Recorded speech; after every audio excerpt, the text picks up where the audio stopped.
নমস্কার, আমি জয়িতা। আমার রান্নাঘরে আপনাদের সকলকে স্বাগত জানাই। চলুন এখন শিখে নিই কিভাবে বানাতে হয় সাদা ডালনা। রান্নাটা শেখাতে আমার রান্নাঘরে উপস্থিত আছেন শেফ রঙ্গন নিয়োগী। নমস্কার রঙ্গন। নমস্কার। কেমন আছো? ভালো আছি, তুমি ভালো তো? হ্যাঁ, তুমি একটু বলে দাও আমাদের দর্শকদের কি কি লাগছে। হ্যাঁ, প্রথমে আমাদের যেটা লাগছে সেটা হচ্ছে পটল, এরকম ডুমো করে কাটা, কাঁচা আম, আলু, এবার লাগছে চিনি, নুন, সর্ষে বাটা, ঘি, আদা বাটা, ধনে বাটা, রাঁধুনি, জিরে গুঁড়ো, দুধ, তেজপাতা, হলুদ, লাল লঙ্কা, সর্ষের তেল আর বড়ি। আচ্ছা, প্রথমে আমি একটা কড়াই নিয়ে নেব। আচ্ছা, বড় দেখে দেবো তো? হ্যাঁ, বড় কড়াই। কড়াইয়ে আমি সর্ষের তেল দেবো প্রথমে। এখানে যে দুধটা তুমি ইউজ করবে সেটা কাঁচা দুধ না হালকা কাঁচা দুধ, ফোটানো? ব্যাস, আর তেল লাগবে না। এই তেলটা গরম হলে আমি এতে তেজপাতা দেব। তেলটা একটু গরম হোক, ফ্লেমটা বাড়িয়ে দিই। আর তেলটা গরম হয়ে গেছে, এবার দুটো তেজপাতা দিয়ে দিই। এবার আদা দেব। আদার আগে একটু চিনি দিয়ে দিই, তাহলে কালার এসে যাবে। কতটা পরিমাণ? অল্প একটু চিনি দিয়ে দাও, আর একটু। হ্যাঁ, ঠিক আছে। তাড়া থাকলে চিনি দিয়ে কিন্তু কালারটা খুব সহজেই আনা যায়।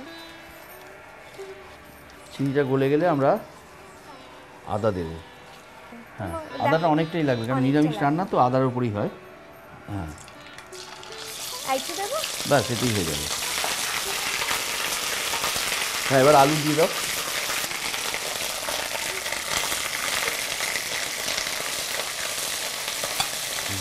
পটল, কাঁচা আমটা একটু পরে দেবো। এটা একটু সাঁতলে নেবো আমরা। আচ্ছা, হালকা ভাজা ভাজা হবে? হ্যাঁ, হালকা ভাজা ভাজা হবে। এবার আমি এতে একটু লঙ্কা গুঁড়ো, ফার্স্টে হলুদ দেবো। দেখো, হ্যাঁ,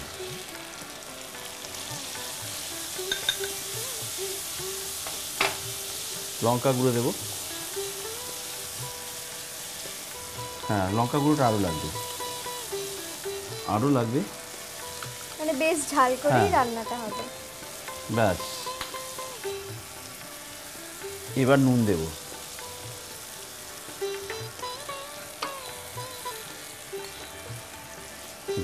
ব্যাস, লাগলে আবার পরে দেবে, বেশি হয়ে যেতে পারে। চিনি দেবো একটু, তখন চিনি দিয়েছিলাম কালার আনার জন্য, দেখো কালারটা এসছে। এসে গেছে। এবার আরেকটু চিনি দেবো স্বাদের জন্য। হ্যাঁ,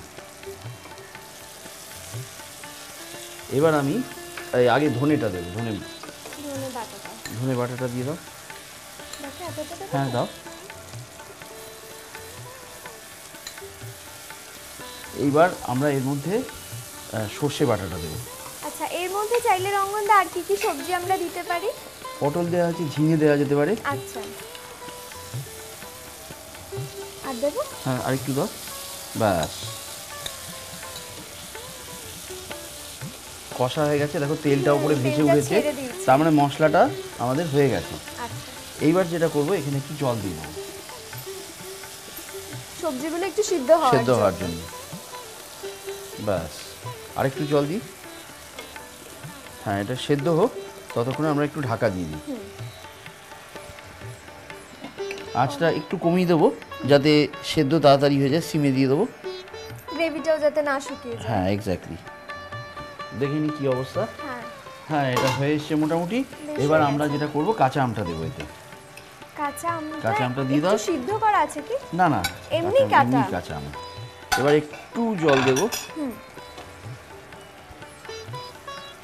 বেশ একটু টক টক হবে। হ্যাঁ, ব্যাস, আর জল লাগবে না। এবার বড়িটা দিয়ে দেবো। বড়িটা ভেজে দিলে ভাঙবে না, কিন্তু আমরা এখানে অল্প পরিমাণে বানাচ্ছি, তো সেই জন্য আর ভাজলাম না। বড়িটা এখানে দিই, আরও কয়েকটা বড়ি দিতে পারো। ব্যাস, আবার একটু জল দিতে হবে।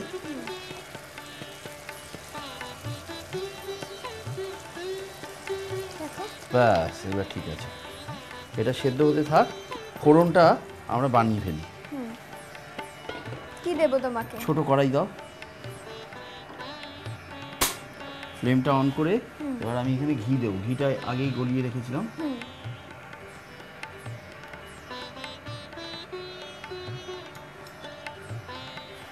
কি দেবো ফোড়নে? হ্যাঁ, ঘিটা গরম হলে আমরা এতে রাঁধুনি দেবো। রাখি। হ্যাঁ, দিয়ে দাও। দেখো রাঁধুনি দেওয়ার সঙ্গে সঙ্গে একটা খুব সুন্দর গন্ধ বেরোবে। এবার আমরা এতে দুধটা দিয়ে দেবো।